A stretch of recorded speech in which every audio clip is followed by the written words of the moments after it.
94,000 కోట్లతోని పూర్తయినటువంటి ప్రాజెక్టుకు 1,00,000 కోట్ల అవినీతి జరిగిందనేటువంటి దుష్ప్రచారమే కాంగ్రెస్ డొల్లతనాన్ని బయటపెడతా ఉన్నది.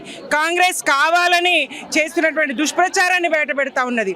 ఎట్లాంటి పరిస్థితి ఉండే ఇక్కడ సీమాంధ్ర పాలకులు తెలంగాణను ఎంత అణిచివేసిండ్రు, వ్యవసాయకంగా ఆధారపడినటువంటి ఈ నేలను బీడు పెట్టిండ్రు, పడావు పెట్టిండ్రు.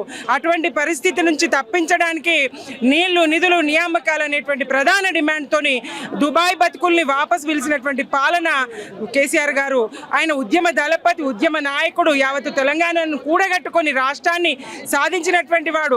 9.5 సంవత్సరాల పాలనలో అమోఘమైనటువంటి అద్భుతమైనటువంటి ఫలితాల్ని సాధించినటువంటి వాడు, నీళ్లను మలిపినటువంటి వాడు.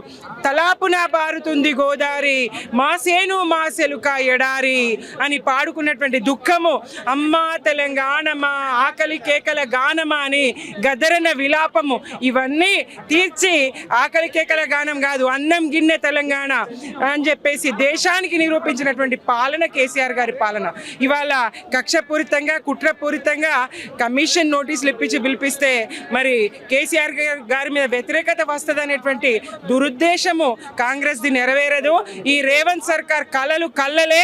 ఇంకా ఇప్పటి వరకు ఈ విఫల పాలన మీద ప్రజల్లో వచ్చినటువంటి వ్యతిరేకత రెట్టింపు చేసుకునే ప్రయత్నమే తప్ప వేరే ఏమీ లేదు.